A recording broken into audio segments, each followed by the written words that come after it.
जय हिंद किसान भाइयों। 21 से लेकर 25 जुलाई तक का पौधरोपण है इसका। और आज जबकि इसका वीडियो शूट कर रहा हूँ 11 अगस्त है। आगे की सड़क से जाने वाला शायद ही कोई अनजान व्यक्ति ऐसा हो जो इसे न देखता हो और पूछता हो कि किसका खेत है। फसल है ही इतनी ज़ोरदार। इसके साथ की तो बात ही छोड़ो, इससे 7-8 दिन आगे पौधरोपण करने वाले किसानों से भी बढ़िया ग्रोथ है इसका। और पौधा भी बहुत कम डैमेज हुआ है। फसल सच में ज़ोरदार है। इसलिए नहीं कि ये मेरा खेत है और मैं बहुत बड़ा अनुभवी और बढ़िया किसान हूँ, बल्कि इसलिए कि इसे पूरी तैयारी के साथ किया गया है। गेहूं काटने के बाद से 15 दिन के अंतराल पर 3-4 जुताई कराकर लगातार 3 महीने खेत को धूप में सुखाया गया है।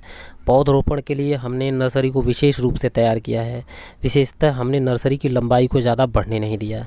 30 दिन से ऊपर की नर्सरी और लंबाई सिर्फ 5 इंच। इस दौरान कुछ किसानों की नर्सरी 8 से 10 इंच तक लंबी हो गई, परंतु हमने अपनी नर्सरी की लंबाई को पूरी तरह से अपने कंट्रोल में रखा।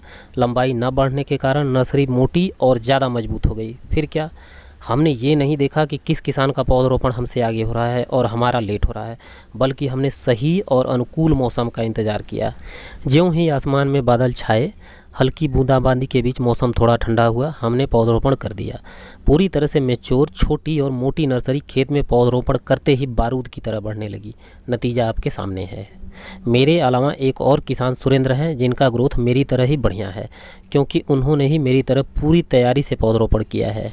यहाँ मैं नए तथा अपने जैसे सीमांत किसानों को बता देना चाहता हूँ किसान भाइयों कि मेरे खेत में पौधा डैमेज ना होने के पीछे स्वस्थ नर्सरी का भी बहुत बड़ा योगदान है।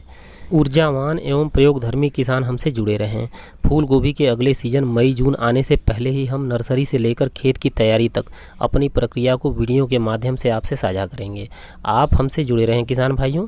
कम खर्च में आपके खेत में लहलहाती फसल देखकर हमें भी बड़ी प्रसन्नता होगी। धन्यवाद।